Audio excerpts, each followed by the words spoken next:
What? We like S2G's draft. Maybe Zino Zenith has a chance. Maybe they do. Entity 7 proved us wrong, though. So for the people who tried to, pick the opposite of what we predict, we're very sorry. We thought, Just after stop game listening 1, to us. just stop listening to us. Make your own decisions, but even then, it might be wrong too. And now we're jumping straight into game. It's going to be S2G going up against Zino Zenith, where again, we're looking at a comp that has a lot of damage, going up against a comp that's trying to protect the president. I gotta say, this president is going to be hard to protect.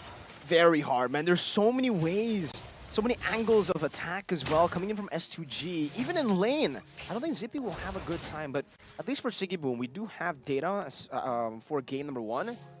It did feel like Sigiboom was struggling to find the ways to basic attack and to bully the Moskov game 1. 2 things I want to shout out. First of all, Shocker is using the MSC skin. Very cool.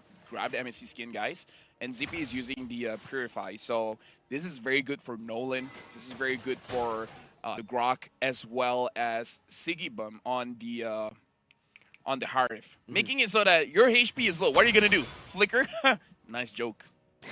That's pretty That's true, heh. That's and we have seen that for a lot of times. Sigiboom doing a bit of damage there over to Zippy, punishing him for walking up to go for the gold cannon minion there. But it does look like he's also on the Impure Rage, not the War Cry, Lafel. And Zippy, very safe option, goes for the Quantum Charge, not the weakness finder that we know. Kazoo try to go for the retry there, but it's Joe who retries first, takes it away, and in the mid lane, as expected, the Prio, Kazoo walking up, goes in for the Fracture too. That's going to be Nart taken very low. 17 seconds on the turtle and counting. Something that we do have to say, usually we see the Nolan abusing his fast clear speed to get a very clear advantage against the opposing jungler. But in terms of the levels, it looks like there's no difference between Kazoo using the Nolan going up against Joe that's using the Fredrin. So he's not really achieving what the Nolan is supposed to achieve. Still a level lead though that Kazoo has gotten over here. Not going to go for the neutral objective. Actually going to go and look for a trade over to the purple buff. Nart spots it out. Shocker instantly rotating towards the bottom side there as Nolan tries to go for the purple buff, but will not be able to do so. Giving over a free turtle, and there are no trades on the board for S2G. Very good map sense coming in from Denard, but again, this is the worry, right? S2G has a comp that can go very aggressive, but so far they're not being aggressive, and the fact that the Harv is not winning hard on the lane, if they don't pick up the pace, Zino Zenith is going to be very comfortable. It's like, we want to scale up. If no one's going to stop us scaling up, then we're all good, man. This is the kind of game that we want. Yeah, for S2G, this is not the game that they want. They want to force the pace, look for skirmishes around the map, but so far that hasn't happened at all. They're the ones to actually evade away from a skirmish earlier. Goes to the purple buff, and he wasn't even able to get it. Now not even going for the invade. Joe will be able to pick up the purple buff. And the fact that the Fredrin is the same level, that's an explosion right into the shove back, but it's going to be caught by the wild charge on that barrier. First blood to begin, and now it's going to be Sigiboom who gets caught and gets taken out by Shocker. Can I say that's not what you want to see if you're an S2G fan? Because this is the kind of game that, before that hey goes in and he gets begin. So overall, perfect trade for Zino Zenith. And there's nothing that they can do on the other side of the map. Zippy just faces out and now clears up the wave. Natan scaling, Lunar getting some gold, but on this Ruby, she does get a War Axe. That's a power spike. That is a power spike, but we talked about this, how we really like S2G's draft, so Zino Zenith has a chance, and they have a chance right now because Zippy is going to get his first item relatively uncontested. And again, this is the kind of game where you want to see the Grok flicker wild charge into 2 people and then having the Nolan following up with a Fracture gets a double kill instantly, but we're not seeing that. Sigiboom, I feel like he's playing a little bit too passively as a Way Hive too here. passive. We gotta look at the replay here where, again, the engage, they use everything onto Gnard, which is fine, but Shocker was actually the one using the Grok ult, using the wild charge to turn things around. The amount of damage is big, and Begin was too close to the mid lane bush, which is something that you really have to be careful of. You want to use your skills to find out, but before that, Gnard gets taken down. Not able to go for the implosion. That's a 2-man defender right into the wild charge, stolen away by Shocker. Now he's giving the penalty zone, locking him down. Lunar gonna be taken out. Joe walking forward, getting the taunt. Appraiser's right on the begin, very low. Shocker, one last shot is all he needs, but he will decide to play it safe. They have the prio over this mid lane. In the bottom lane, we finally do see Sigiboom utilizing this early lead. Kazoo walking up, going up. Joe getting knocked up, but not able to go for the taunt. Kazoo with the fracture, Shocker flickering out of it. And Hehe will be able to chase him down, zoning him away from this turtle to go to Zino Zenith. Yeah, and now the turtle being there, Shocker as well is doing very well. He has the glowing wand, so a lot of damage is going to be held, and now he can actually deal with Sigabum because the shield is going to be lower, and the taunt is winning against the Haru. Something you won't want to see. I'm offended right into the back, but Begin gets a Mystic Gush as well. It's still going to be Joe surviving for a bit, but Kazoo gets him down, picks up the purple buff too. Zino Zenith, it's 3-3, and interestingly enough, it's still S2G who hold on to the gold lead despite the two turtles. We got to see where the lead is at, because I feel like it's on Lunar, and now Zippy is very, very low. They can get this kill. No wild charge. Karo goes in, Implosion to catch him down. Zippy able to escape. The last turret shot won't be able to take Karo down, and Begin looks for the kill under the turret, throws out the Mystic Projectile into the bush, doesn't find him. He's recalling all the way into tier 2, and it seems for S2G, they're trying to push the pace now in the bottom lane. Looking at the items here, looks like the President has not completed a single item yet. He just wants the second tier items, and the Nolan having the Hunter Strike as well as Sky Piercer. He should be doing well at this point, but again, in terms of the kills, he's not been getting a lot. He's getting 2, which is okay, but I feel like he really should pick up the pace. Joe wasn't able to go for his orange buff, by the way. That was a good invade by Kazoo. 6 minutes in, now it's the first successful invade so far for S2G as they continue into this mid lane. But they're playing towards that mid lane. Hehe. Look for an angle. It does seem like for Lunar, he will be able to find the offended into the wall charge and the fracture, but it's onto a Terizla. Hehe, going to be the one with the last laugh there. How do you do it? How do you do it? There you go. It's unfortunate they use their engage tools to disengage. So S2G, they're utilizing this draft not the way that we thought it would be utilized, where you would use your tools to initiate a fight and then grabbing the kills, giving it over to your carries, the Nolan as well as the Haru, especially because you have the Sky Piercer now on the Nolan, but it looks like they have a different idea. They want some kind of power spike before they go in. Damage placed down into Hehe, but still damage reduction with the passive there, able to escape. Meanwhile, no some on force there. I'm offended, able to bring Gnart in, but Implosion will be able to find it. Now it's going to be Begin who finds the kill, but okay, Shocker jumps with the wall charge, and now it's going to be the Implosion again. Oh, Ready, doing so much damage onto the back. Lunar forcing going for the flicker onto Hehe, but will still be able to survive with the Body Smith. And that's another win for Zino Zenith around the turtle. That makes it 3 neutral objectives. 3 neutral objectives, and now ZP has 2 items. Right? All he's waiting for is the Holy Crystal. Once the Holy Crystal is built, it's going to be difficult for S2G because it looks like Kazoo does not have a lot of opportunities to go on to Zippy because Gnard has his eyes on this Natan, making sure that Natan is able to survive any kind of engage. Same as Shocker. Shocker can go very aggressive and deal the damage, but every once in a while, he can dash back to his own carries. Because look at this, Kazoo is going to try to kill him. Fracture as well, Zippy! Whoa! Gets out with the entropy. Good reaction time to stop that from happening. And now they'll still be able to pick up a tier 1 down below while also scaling up. Yeah, and again, he has 2 items. After this, he's going to have the Holy Crystal. And I kind of feel like with the threat of Kazoo, even though he was able to survive, perhaps having a Blood Wings would help him out a lot. Shocker, now having the Enchanted Talisman, is going to be able to spam his skills a little bit more. So a lot more Terrifies, a lot more damage, a lot more healing for himself, trying to stop S2G Esports. Because at this point, S2G, their engagers are not engaging. Karo, oh, that's a shove over, but he still has that power of nature to get out. Some anti-CC as Zino Zenith pushes down in the bottom lane. Kazoo does get the Melfic Roar, by the way, so it's still pretty good for S2G. They are also technically scaling into the mid-game. And now Shocker going in, that's an implosion flicker combo by Gnard, now shoving him back all the way for Zippy to take the kill with the entropy. Kazoo up top trying to go for a trade and will be able to go for that trade, but it's only a tier 1 traded in for Lunar. Yeah, like any kind of advantage, you would want to get it. It's just that S2G, I kind of feel like they missed their window. And now Joe is getting attacked, but it looks like he's going to be fine. Same as Gnard.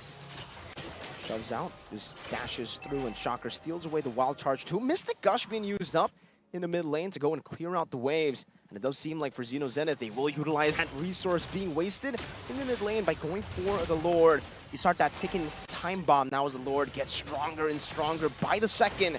Joe still holding on to a Gnard. getting chunked quite a bit as well. Karo looking for an angle to go in, but now Lunar gets shoved in. Nart going for the implosion as well. Connected on two, and Karo did not have the power of nature. That's a good wild charge to disengage now as Demon Force gets popped in, but Shocker steals the wild charge, and Siggy Boom will still be able to purify out of that head. Force the flick around, and the Mystic Gush doesn't connect. Zino Zenith back on the Lord, looking for this first Lord, and it should be an uncontested one unless Kazoo is able to go for the steal. He has the orange buff. He is 2 levels ahead. He's going to dash in forward. Nart able to knock him up and shove him back. Shocker dealing some damage back, and Nart will still be able to survive. Now Siggy Boom goes in for single vision, and the Zaman Force. Hehe going to be caught, but the Lord has been slain. Shocker dealing some damage. He goes in for the kite as well. Siggy Boom very, very low. Joe walking up, going for the stab, but Siggy Boom is still able to survive. This is actually very dangerous. I feel like Zino Zenith should have been punished there because they hold on to the Lord for such a long time.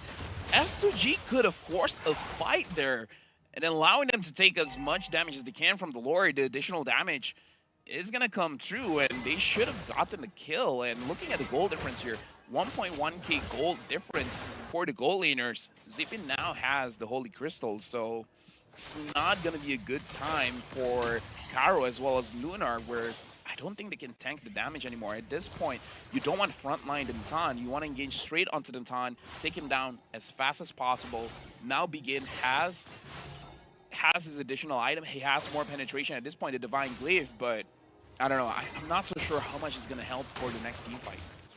Yeah, for Zino Zenith, they've scaled up already. That was a good timer, actually, for Zippy to pick up the Holy Crystal. 10 minutes, usually expected in the 11th minute, so able to beat the clock by 1 minute. Shocker again, able to steal that wild charge with the IMU. And look at the way that Zino Zenith are playing the Lord, slowly but surely building up waves, but it will be crashing down into that top lane, and Begin is actually able to keep it within the distance outside of the turret splash, and they will be able to get rid of it before it actually crashes in. So, good job by S2G to fend off for now in the 11th minute of the game, but still, a big problem for them is they're relying on a snowball. We gotta look at the damage dealt here as well. Valentina has the highest 35,000 damage dealt. Harif only 31,000 damage dealt. So it looks like, at least in terms of damage, S2G, they're putting numbers on the board. The Gord as well, doing quite a lot of damage, but looks like the Grok is gonna frontline a lot of damage, and Zino Zenith, they're just waiting for Gunnar to start things off. Karo's just trying to open up the map here with the power of nature, trying to put those barriers down as well, but Zippy. You mentioned the Holy Crystal, and I gotta agree, man. At this point, it doesn't feel like any of the S2G front lines will be able to handle that damage, especially when bursted down. They'll get bursted down for sure, and especially when you have they're pinning you down for those hits to come through. They're gonna have to somehow be able to go back and forth, finding the window. They gotta wait for the entropy to be used, wait for the entropy to be over, and then instantly engage again. It makes it super hard for S2G going back and forth, layering their CC, but they're already clumping up together. Siggy Boom, before that, Karo uses the conceal, but looks like not gonna get anyone. So S2G Esports tried to go for an engage, caught no one. We gotta talk about the Holy Crystal on the Harif as well, but between both gold laners, it doesn't look like Siggy Boom is actually being more proactive in the fight. It looks like Zippy is gonna have the Divine Glaive, so he's not worried about getting bursted down. He wants pure damage at this point. That's a very scary Natan in the 13th minute of the game. Bloodwing Super Shocker, so should be able to actually play right in front of Zippy even better now. They're doing a lot of damage onto Karo, actually forcing out the Athena shield. And it seems for Zippy, pops into Entropy, goes in for the rush, and Karo won't really be able to react to this. Appraiser's round right into Retribution. S2G let that happen. Karo, even with the Athena shield, still took that much damage from Zippy. He's practically dealing true damage at this point of the game. Yeah, at this point, Zino Zenith, 8 kills over to 6. I just feel like S2G Esports, personally for me, they got a good draft. They just weren't able to execute. But props to Zino Zenith, especially to Shocker. Shocker was able to push people away, making it so that they don't engage onto Zino Zenith. Man, this is rough for S2G, a team very reliant with this composition on an early game snowball. And remember, ladies and gentlemen, this is an elimination match. If you lose here, you're out of the wild card. These are the tournament, or actually the wild card favorites. Oh yeah, everyone was going for S2G, and perhaps that put a little bit too much pressure. Speaking of pressure, Zino Zenith is not letting down the pressure. They made sure that they get the tier 2s of the bottom as well as the mid. So now all they have left is the inhibitors, and Kazoo is taking a lot of damage. Still able to escape though. That was a retribution used by Joe, so at least they can play around with that. But the Enhanced Lord now charges down onto that top side base turret. Hehe. Still has a penalty zone, can decide to go for it, just looking for the timing. They aren't really able to siege it down just yet. Even the minion there not able to go for the base turret in the mid lane. Does seem like with Begin, they have some solid wave clear to play with here, LaFell, but there's going to be another wave coming down on that top side. Still for Zino Zenith, they'll play it very, very safe. Yeah, it looks like they're not, because again, this is an elimination match. I feel like both teams are aware of the situation. Conceal being used by Karo. They see Joe, they go for it. Wall charge flicker, Joe just gets out. It's a Fredrin. And now with him going out, it seems like he's going to be hit with the penalty zone and the flicker to lock Lunar down. Still has a flicker as well to get out. No, it's an implosion. On to do straight into the entropy, and they won't be able to really hold on to that damage. We mentioned it earlier. The frontliners, not even them could handle it, especially not Begin. And now Kazoo with a fracture desperately on the Joe and Nart. It's still the frontliners taking damage. Zippy is full HP, goes up to Entropy. A little bit of damage, no wild charge to play with. Goes straight for the base right now. His head tries to go for the angle, and now the shove will allow Zippy to go for the last few hits. That's a double kill as Zino Zenith knock S2G out of the wild card. And again, SG is one of the favorites. So again, if you guys are watching the wild card, you guys got to watch all the matches, because you would assume a lot of things. It looks like assumptions is just that. They're just assumptions. It's not going to be solidified until the teams play. And it looks like, congratulations to Zino Zenith, they still have their lives here in the wild card. But S2G, it's it for them. They still have another game to play. But again, just the third match of the day, one team is already eliminated. Wow. We were expecting, you know, the first 3 games, 3 matches that we see to be just readers, but at this point, the favorites are already out, and now the power scaling turns completely 180. Like I said, Group A, Group B is going to be homeboys, but, you know, that's just me. That's just me. I'm just saying, you guys had your favorites.